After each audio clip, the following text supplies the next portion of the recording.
Spider-Man is actually my close personal friend, so I don't like it when bad things happen to him. It actually pisses me off. Which is why I have some wants, nay, some demands for how I want the fourth Spider-Man movie to be like.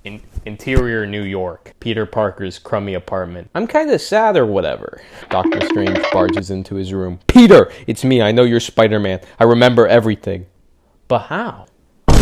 IDK, here, take this. Doctor Strange then fucking turns Peter's apartment into a cool duplex where, like, Ned and MJ can live with him. They're gonna remember everything, too, by the way. And then Strange gives him a fucking Honda Ioniq 5. Then he gives him, like, a new Spider-Man suit so that Disney could sell more action figures at Target. Then Spider-Man looks around and smiles. This really was a Spider-Man home run. I fuck with the ending of No Way Home so badly, man. Seeing Spider-Man sacrifice everything for the greater good and dealing with the consequences of his own actions just made me shit in my seat, man. For me, whatever Marvel ends up doing with the fourth Spider-Man movie, I really hope Marvel doesn't end up walking back how great that ending was. You see, before Homecoming came out, I kept hearing about how Marvel took some inspiration from the Harry Potter film franchise. During the course of the 7 books, but more so the movies, you see this kid grow up into a man. And you can definitely see that influence in the Homecoming trilogy in itself. The first 2 start off super lighthearted, it kind of parallels Philosopher's Stone and Chamber of Secrets, while in that 3rd film we kind of see that tone shift where things get a little darker and Peter Parker has to deal with a lot of more emotional consequences. For me, continuing on with that Harry Potter parallel, No Way Home was kind of the Prisoner of Azkaban, Goblet of Fire type films where it's a huge tone shift where the next films afterwards gradually get darker. Now, I'm not saying that the next Spider-Man film is going to be monochromatic in its color scheme or that Spider-Man is going to be super edgy, but I do think Peter's going to have to deal with a lot more responsibility that the 3rd film even sets up. I mean, the guy has no more family, no more friends, no more networking, bro. My man is all alone. I mean, this film's definitely gotta emphasize Peter's loneliness and shit, because if I went into space and fought Space Hitler, and then my fucking mentor dies, and then my mom dies, and then I meet 2 alternate dimension versions of myself. One of them is Andrew, I'm not coming back for 30%, I'm coming back for everything Garfield, bro. And then all my friends forget about me. I don't think I'd be in the perfect headspace either. Man's been through a lot, and I think this film's gotta deal with that head on. One route they could go about doing this is by going the soft reboot route, in the sense that even though I do love Ned and MJ's characters in the last 3 movies, I definitely don't think they should come back just yet. For me, the coffee scene was kind of the perfect goodbye to those characters. Peter gets to see those 2 happy and safe and go to MIT, which is ultimately what he wanted for the entire movie. It'd be like if in Toy Story 4, Andy just like breaks into Bonnie's house and is like, "Hey Nimrod, give me back my toys." Like, it wouldn't make any sense. You cannot undermine that sacrifice. And I think there could be a place for them in the 5th or 6th movie, but at least for right now, they can't be here. That's just my opinion. Maybe Marvel could prove me wrong, I don't know. I still do think it's important to have a supporting cast of characters that are Peter's age. So as Peter's going into college, we could see his version of Harry Osborn or even Gwen Stacy. Harry especially would be a really cool dynamic to see this 4th film, seeing how he'd react to Harry being an Osborn, first of all. And second of all, seeing how he reacts to the MCU version of Norman Osborn would be fucking crazy. While I definitely don't think that Peter Parker would blame the MCU version of Norman Osborn at all for killing Aunt May, what I do think is he'd be paranoid that this version of Norman could be following the footsteps of Willem Dafoe's Norman and ultimately turn into the Green Goblin.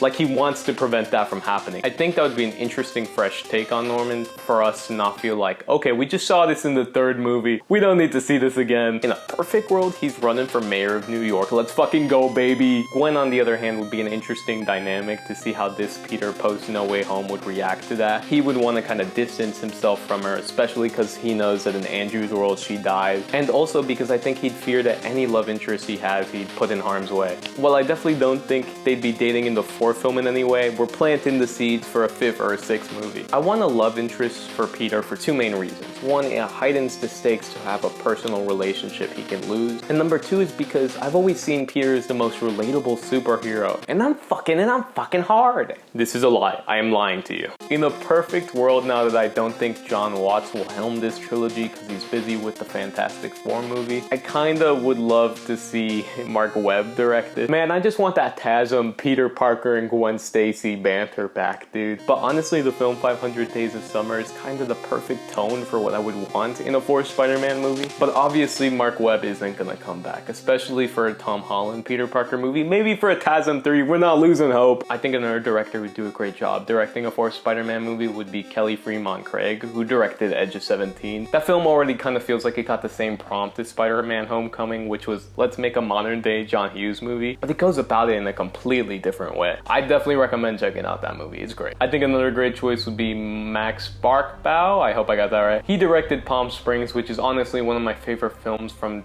the year 2020. It's basically a Groundhog's Day scenario in which these two characters are reliving the same day over and over again. I think this film for me balances the larger-than-life storyline with this relationship that you care about at the core of it.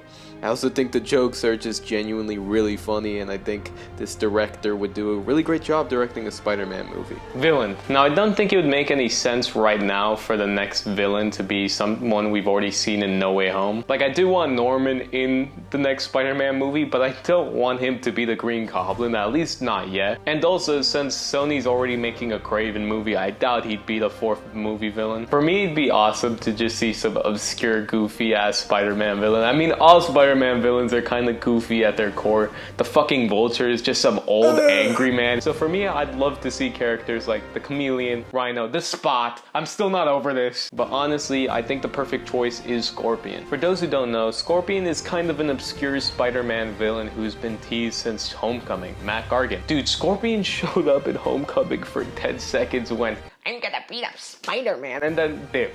He never came back, dude. I think the fun thing about having obscure villains rather than Doc Ock or Venom again is that there's less diehard fans for them, so the writers can just go crazy with their backstories and motivations. No one's really gonna care if Scorpion's backstory is different. Okay, maybe like 3 people, but who cares? I mean, Scorpion's backstory in the comics is kind of goofy, I'm not gonna lie to you, where J. Jonah Jameson basically makes the Scorpion. I don't want that at all, but it would be kind of fun to have the mystery of who's been supplying this guy who's been in prison for 7 years with a fucking humanoid Scorpion costume. Having scenes where Spider-Man investigates this mystery, maybe he sees some red herrings like the Tinker or Norman, but ultimately I think the answer to this mystery would be my boy Kingpin.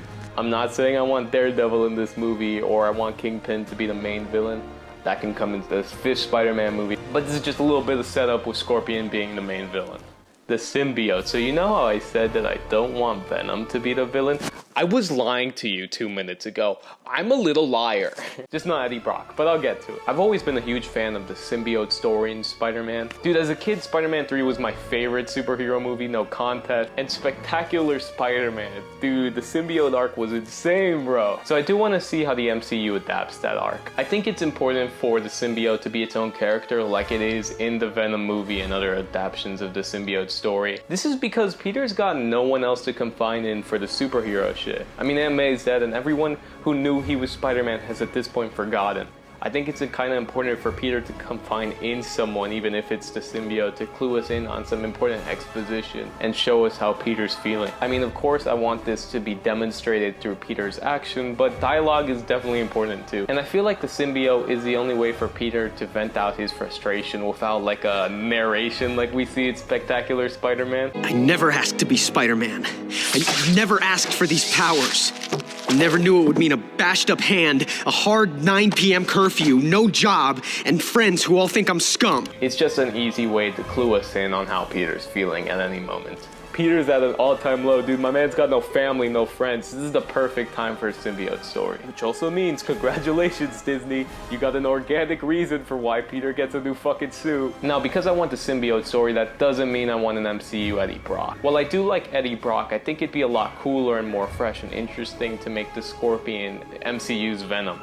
There is an arc in the comics where the Scorpion becomes Venom for a little bit, so I think that's what they should basically be taking inspiration from for this. I think this also kind of fixes a huge problem Spider-Man 3 had when adapting the symbiote story, is when Peter has the symbiote on, he does need to fight some villain, right? He can't just be fighting no one for like an hour with the symbiote. That'd be a waste of time. But at the same time, giving the villain he's been fighting the symbiote suit makes the story feel more focused and less convoluted. I mean, Sandman had no connection to the symbiote story at all in Spider-Man 3. And while I do love Sandman as a character in that movie, it did make the story feel way less focused, way more convoluted and complicated. So just to summarize so far, I want Scorpion to be Peter's villain, who inevitably becomes the Venom.